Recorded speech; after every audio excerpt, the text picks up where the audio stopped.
Salve galera, é o seguinte, quero fazer uma análise aqui sobre o show da Lady Gaga, o que foi tudo isso, né? 2,1 ou 2,5 milhões de pessoas que foram em Copacabana ver a Lady Gaga por telão, que talvez seria melhor ver em casa, mas eles foram lá ver. E também a opinião pública sobre a Lady Gaga, o que virou isso? Teve gente que criticou, teve gente que elogiou, teve gente que falou que a Lady Gaga tinha que ter o CPF, teve gente que foi de fralda. Foi a maior loucura desse ano até agora, vamos dizer assim. E eu quero fazer uma análise aqui, uma análise política, filosófica, psicológica, comportamental e também musical, lógico, cultural, sobre a Lady Gaga, sobre os fãs dela no Brasil, sobre a base, sobre a influência que ela trouxe para o Brasil desde 2012, do começo da carreira dela e tudo mais. E aí, você acha que a Lady Gaga tinha que ter o CPF brasileiro? Ou você acha que não deveria ter tido esse show da Lady Gaga aqui no Brasil, que foi um gasto desnecessário, que teria que ser revertido para outras coisas? O que você acha? Vai falando aqui e por enquanto eu vou fazendo uma análise sobre o show da Lady Gaga. Eu dividi em algumas partes aqui essa análise e eu quero falar sobre o começo, né? Sobre como que ela conquista os fãs e o surgimento dos Little Monsters, vamos dizer assim, né? Aqui no Brasil, que é o termo usado aí pelos fãs da Lady Gaga para se referir a eles mesmos, ou pela Lady Gaga para se referir aos fãs. E a primeira coisa que eu quero falar aqui é quero trazer uma referência teórica do Axel Honneth, não sei como que fala esse sobrenome, mas está escrito aqui, e é de uma teoria da luta pelo reconhecimento. É um livro que chama Luta pelo Reconhecimento. E o que é isso, né? Axel argumenta que a autoestima e a identidade de um indivíduo se formam na relação com os outros. Então, segundo essa teoria, a gente precisa ser reconhecido em algumas esferas fundamentais para ter essa autoestima. E então ele dá 3 esferas, tá? A primeira é amor e afeto, que são entre as famílias, os amigos, que vão te reconhecer como digno de cuidado e de afeto. A segunda é o direito e a cidadania, que é a esfera legal já, né, que vão me reconhecer como titular de direitos e como igual perante a lei. E a terceira é de solidariedade e reconhecimento social. É uma esfera já moral, cultural. É, e nessa esfera vão te reconhecer pelas contribuições e pelos valores sociais. Beleza. Mas como que a Lady Gaga participa dessa dinâmica, né? No primeiro, que é amor e afeto, a gente pode colocar aí que a sua base LGBT e além disso, além da base LGBT, sente-se vista e abraçada emocionalmente. Às vezes que não foi abraçada pela família ou por amigos ou pela própria sociedade, se sentiu com a Lady Gaga e pelos Little Monsters, né, pelo grupo social ali.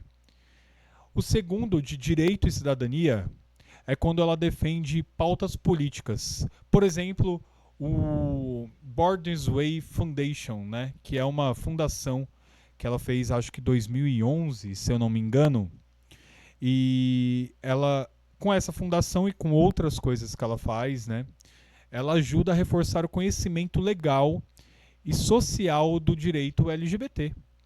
Eu até separei aqui uma. Acho que está até no próprio Wikipedia da Lady Gaga. Uma parte aqui que fala um pouco sobre a militância política da Lady Gaga, né? E acho que cabe também nesse aspecto aí. Então, nesse aspecto de direito e cidadania, né? Em 2016, a Lady Gaga discutiu a importância da gentileza e da compaixão na 84ª Conferência Anual dos Prefeitos dos Estados Unidos em Indianápolis. ela se juntou ao 14º Dalai Lama no evento para falar sobre a construção das cidades compassivas em, em todo o país. Durante seu discurso, Gaga disse aos representantes da cidade: a gentileza é uma moeda gratuita vinda de um poço que nunca se... Vamos repetir. A gentileza é uma moeda gratuita vinda de um poço que nunca secará. E a maneira mais eficiente de agir com os jovens é ser uma força calmante. Bom, então dá pra ver que a Lady Gaga, além de uma artista que apoia os direitos LGBT, ela também é uma militante política, né? É uma militante que aí vai para conferências, falou com o Dalai Lama na conferência, e então se enquadra muito bem nessa parte de direitos e cidadanias. Ela defende as pautas políticas realmente como militante. O terceiro, que é sobre solidariedade, a gente pode falar que ao ser celebrada como ícone pela mídia e os institutos de cultura, ela transfere um prestígio para toda a comunidade que ela representa. Então, ao ser reconhecida, automaticamente ela também transfere esse prestígio para toda a comunidade. Então, a Lady Gaga, dentro dessa teoria política aqui, de Axel Honneth, que fala no livro A Luta pelo Reconhecimento, ela se enquadra dentro dessas três dinâmicas aqui, né? Então a Lady Gaga traz um reconhecimento como base da dignidade humana. Quando ela tem esse reconhecimento, ela também passa esse reconhecimento, ou pelo menos faz sentir que esses fãs dela sintam esse reconhecimento, tá? Ela é um agente do reconhecimento para as minorias. A sua visibilidade legitima as identidades marginalizadas, vamos dizer assim, né? Podemos falar da Lady Gaga como aliada e ícone, porque a Lady Gaga, pelo que eu sei, ela é uma pessoa cis. Posso estar errado aqui, me corrijam se eu estiver errado, mas pelas minhas pesquisas ela é, né? Mas ela apoia, ela defende, ela é uma aliada. Ela doa, ela faz uma fundação, ela palestra, ela fala em público. Ela mantém a sua identidade principal fora do grupo. Ela é externa ao grupo, mas ela é uma aliada do grupo. E ela é um ícone do grupo. Ela vai além de todo o apoio. Ela se torna um ponto de referência para a construção da identidade do grupo. A comunidade adota os seus símbolos, sua estética, seus discursos, como uma parte da própria narrativa, né? A sua música vira a própria narrativa da comunidade. Então, ela vira, além de uma aliada, ela vira um ponto de referência. E aí eu vou para o segundo ponto. Como que esse número de fãs aumenta e se solidifica? Aí a gente tem que falar da teoria de Judith Butler, que ela tem uma obra principal que o nome é Gender Trouble. É de 1990. E nessa obra, a Judith ela propõe que o gênero não é algo que somos, mas é algo que fazemos. O que entendemos por homem e mulher é o resultado de atos repetidos, ou seja, de performances, a forma de vestir, a forma de falar, de andar, de se comportar.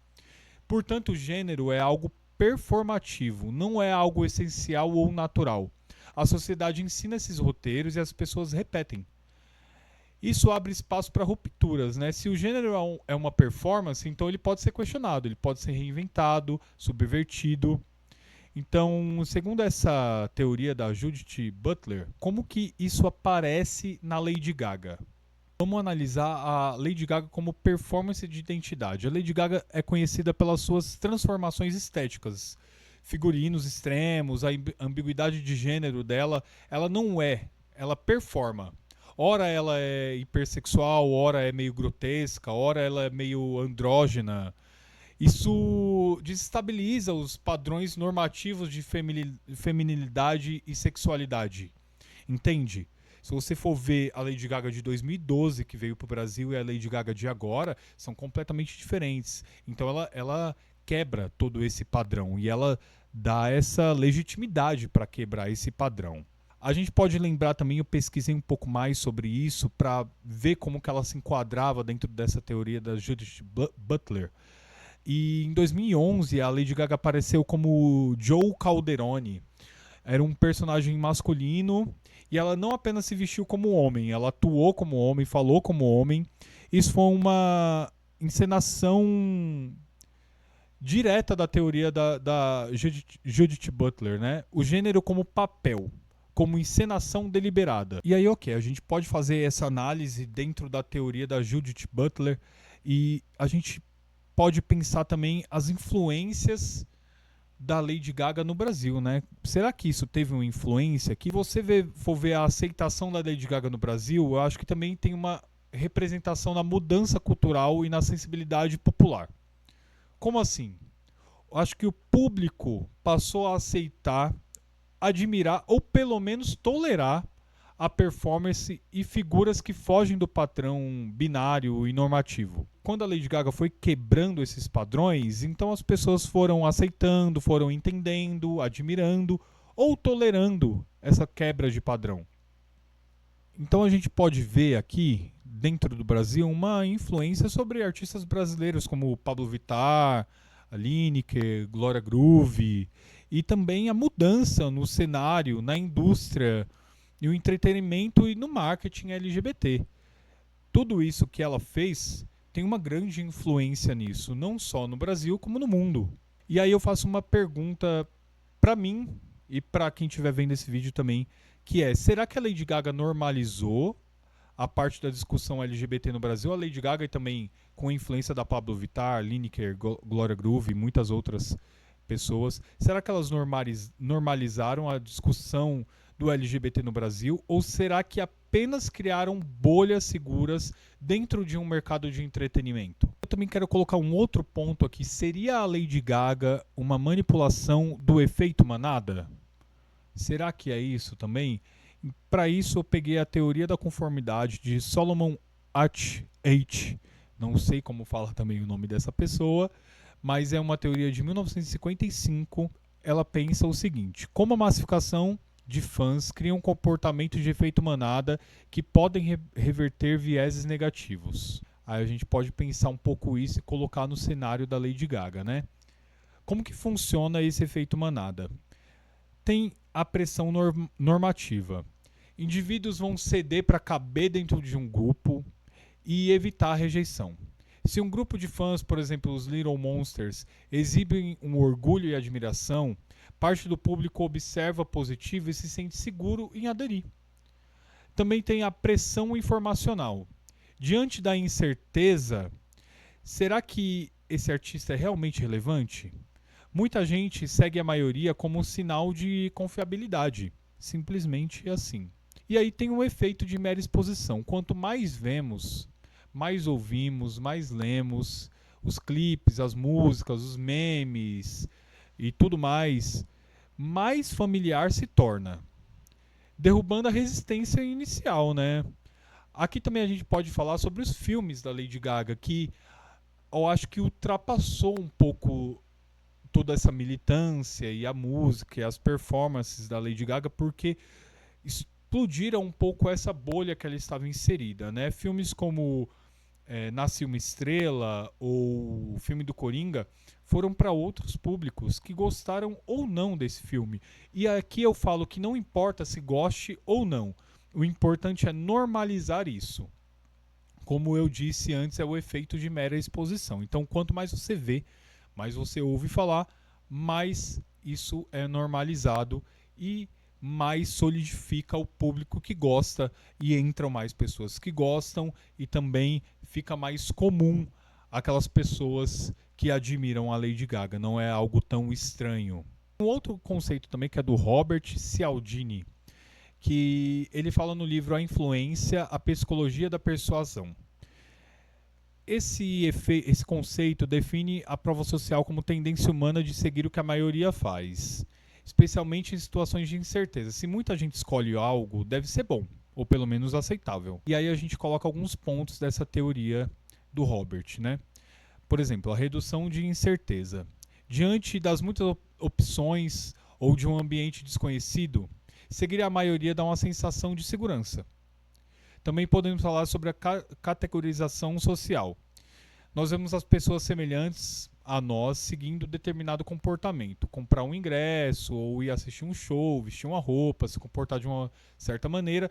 E achamos que se elas confiam tanto, eu também posso confiar. E tem um terceiro ponto dessa teoria que é da norma descritiva.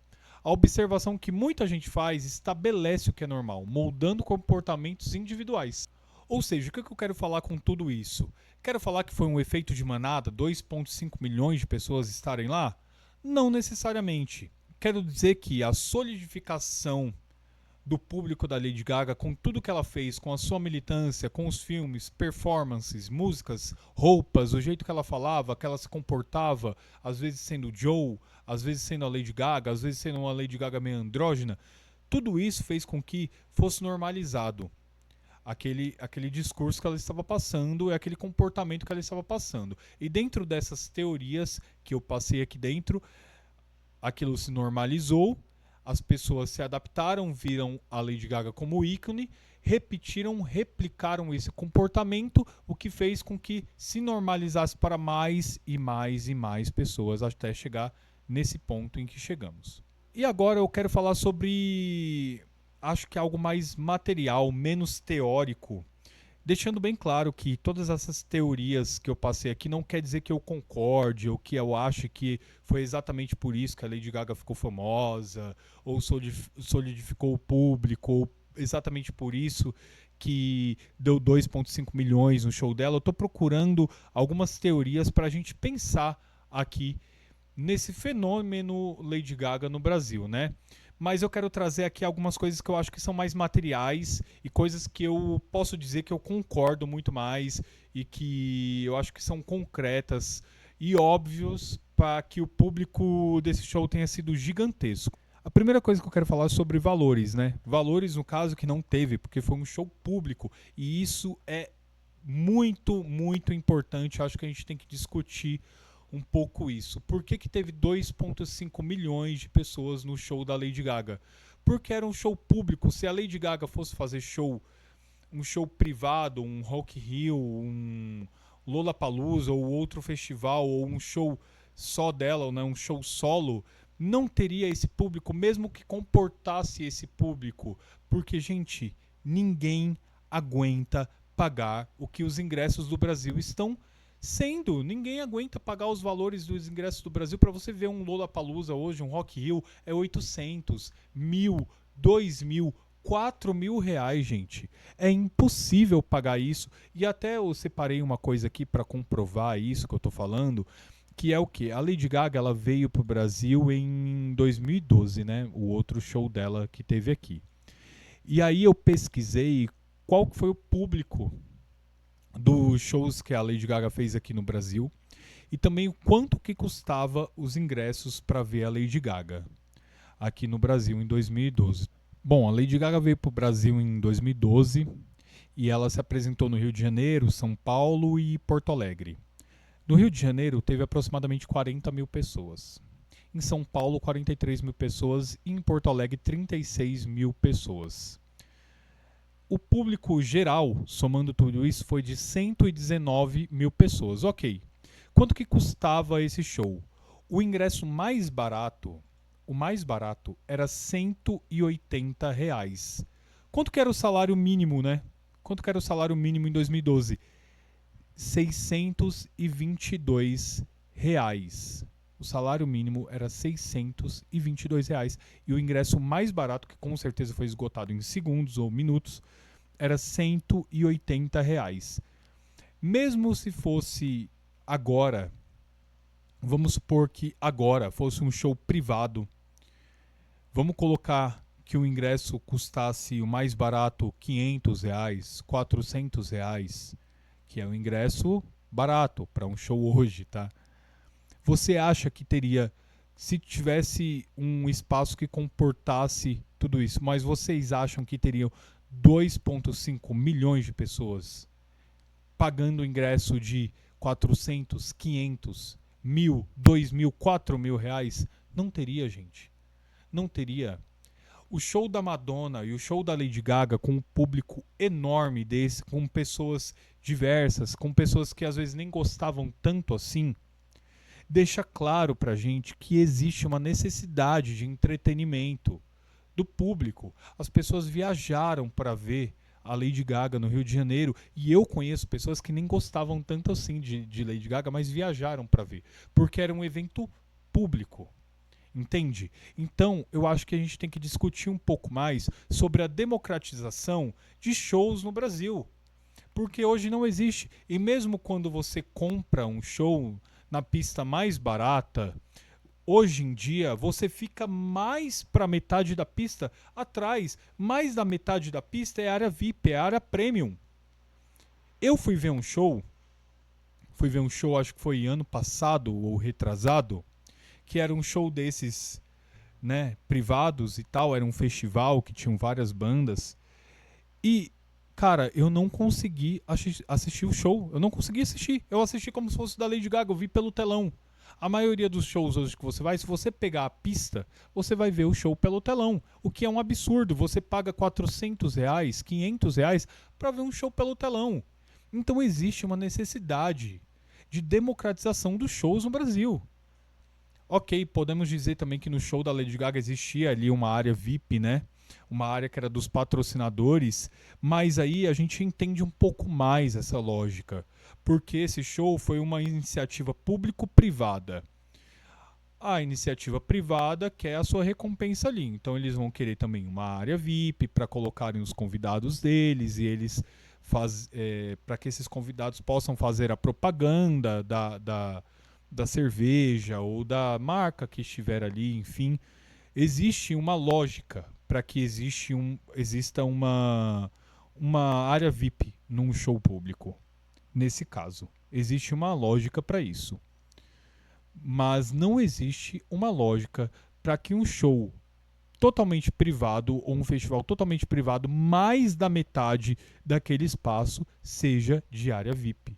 Não existe uma lógica também para você ver um show e custar R$ 1.000, R$ 2.000. Então, ter 2,5 milhões de pessoas ali vendo o show da Lady Gaga em Copacabana, o Brasil parar e as pessoas no bar vendo pela tela, com leque, cantando junto, isso também é uma maneira de protesto. As pessoas precisam de entretenimento. Muita gente vai dizer que é pão e circo, né? Mas entretenimento e cultura é parte essencial da vida. A gente também pode falar sobre o efeito Madonna, que para mim é algo concreto do porquê teve esse público tão grande no show da Lady Gaga.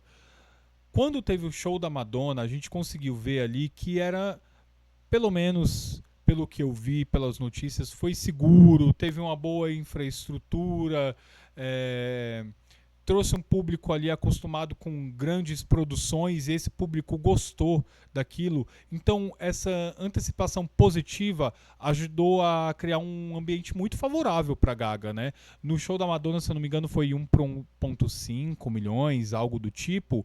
Então, no próximo teria muito mais pessoas, ainda mais sendo a Lady Gaga, um grande ícone do pop, né? Então trouxe confiança pra galera, confiança tanto da infraestrutura quanto da segurança e tudo mais que aquele show podia proporcionar. Então, como base concreta do porquê que teve 2,5 milhões, a gente pode falar sobre a democratização daquilo e ser um show público e a necessidade das pessoas de ter cultura, de ter entretenimento e também sobre a confiança que foi criada ali com a Madonna para dar uma antecipação positiva mesmo para o show da Lady Gaga que aconteceria no futuro. E para você, qual foi o motivo de ter 2,5 milhões de pessoas vendo ao vivo o show da Lady Gaga em Copacabana? Foi alguma dessas teorias aqui que eu falei? Foi pelo show da Madonna? Foi porque a galera não tem grana e finalmente vão conseguir ver um show com uma estrutura gigantesca? Ou foi porque a Lady Gaga é unânime no Brasil e é incrível e é a mãe de todos os Little Monsters e todo mundo ama essa mulher mesmo? Deixa aqui no comentário. Não esquece de se inscrever no canal, é um canal novo que eu vou trazer aqui com várias análises políticas, reacts, conversas e muito mais coisas também. Vamos fazer análise de disco e muitas histórias. Então deixa aquele like se você gostou, apoia o início desse canal e já faz o comentário aqui falando o que você achou desse vídeo, o que você achou da minha análise.